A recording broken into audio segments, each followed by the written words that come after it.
Alright, today on Manifesta Farms we are putting together some gifts, also some pieces for sale at our neighbor's farm stand.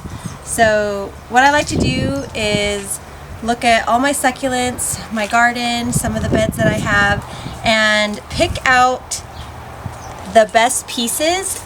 And usually I'll pick out the main piece with all the roots and leave some of the tiny ones growing in its place so it can get big and beautiful and be used for another gift. So I have cactus, I have some other succulents here, and a lot of the times I'll cut off the little flowers that sprout here and put them back in soil and have them root.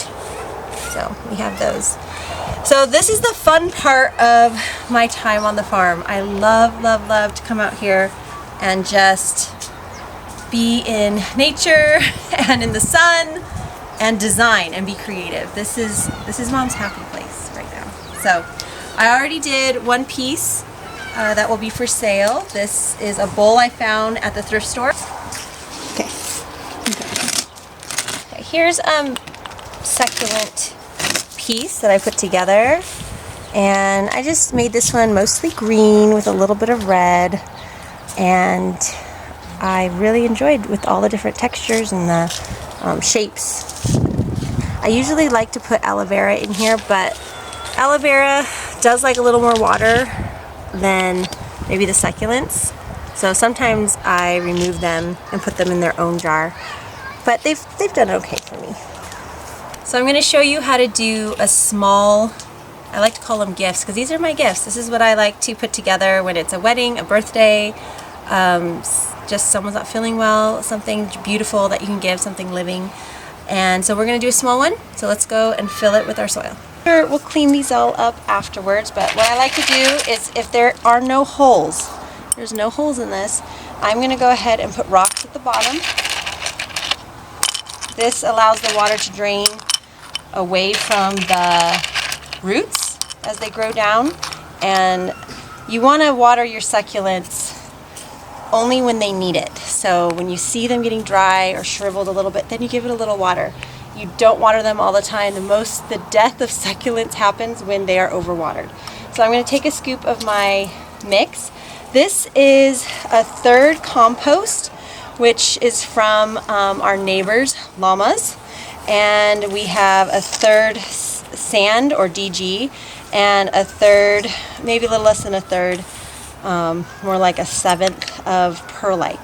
So I'm going to go ahead and put that right on top, and just loosely because I'm going to put the plants in, move them around, maybe add a little dirt after. So let's take this and design our bowl. Okay, so when you're doing a small piece, you're going to want to use maybe some of your smaller flowers and succulents. So I usually like to use some that already have their roots. So like this one already has its roots. So I may want to take him.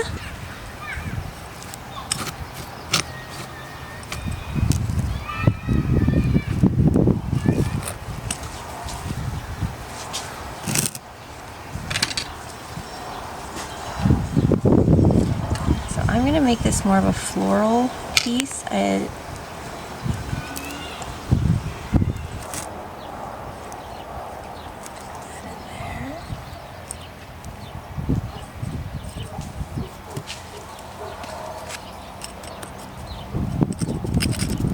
like to pack down the dirt around it.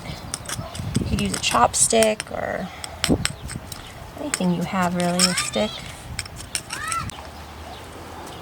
With some pearl or some rocks. Let's see, what do we want to do? The one thing about these is they root all along their stem, so you can throw them in all the way around, fill in the dirt, and they will start to root and spill over. So you can spill a few over if you like. I decided to do rocks instead and add just one more, 3 flowers. 3 is a good number to work with. So I'm going to add these rocks in between. You can use tile. I've used little pieces of tile. I've broken up tile, glass